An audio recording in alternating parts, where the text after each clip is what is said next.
Ça fait beaucoup d'ingrédients différents. Ensuite, on met en œuvre ces ingrédients pour en faire une pâte. Là, il faut éviter à tout prix l'erreur. Donc, il y a pas mal de choses de faites. Là, on s'appuie sur l'informatique, les codes barres, pour interdire l'erreur. Et ensuite, on va cuire les biscuits. Là, c'est quelque chose de bien rodé, puisqu'on fait des tests avant, il n'y a pas de déchets. Mais ensuite, on va les emballer, et c'est là qu'on peut avoir des rebuts. Ne serait-ce que des rebuts tout à fait mécaniques dans le conditionnement des biscuits, parce qu'on va les casser, tout simplement. Ou alors, c'est lourd, donc ils ne vont pas satisfaire la réglementation, puisqu'on ne va pas mettre le point indiqué sur le paquet.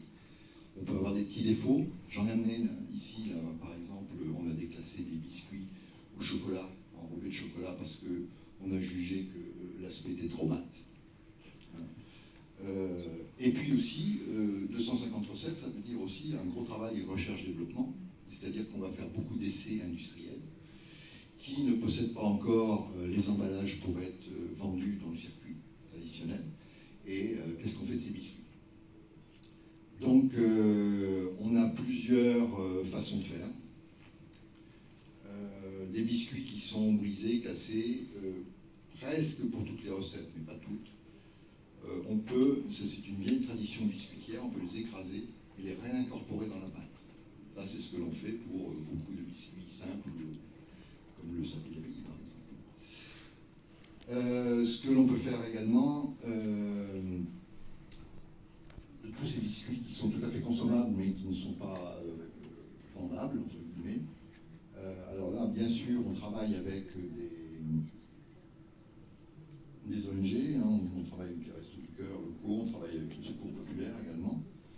Et puis, on a mis en place ce qu'on appelle chez nous les samedis gourmands, c'est-à-dire tous les premiers samedis de chaque mois. On fait des ventes de ces produits qui sont alors soit les produits que j'ai amenés ici.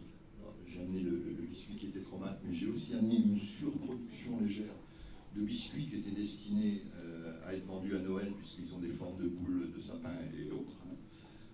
Soit les fameux essais dont je parlais tout à l'heure. Donc, ces samedis matins ont beaucoup de succès, puisqu'on vend juste le prix de la matière, si vous voulez, les produits ainsi élaborés. Une fois ça réalisé, bien, il reste quand même une partie des biscuits qui sont cassés. Il reste aussi des biscuits qui sont souillés parce qu'ils sont tombés par terre, par exemple. Et il reste des déchets de pâte lorsque l'on nettoie les machines de façonnage pour passer une nouvelle recette. Et donc là, on a en place une filière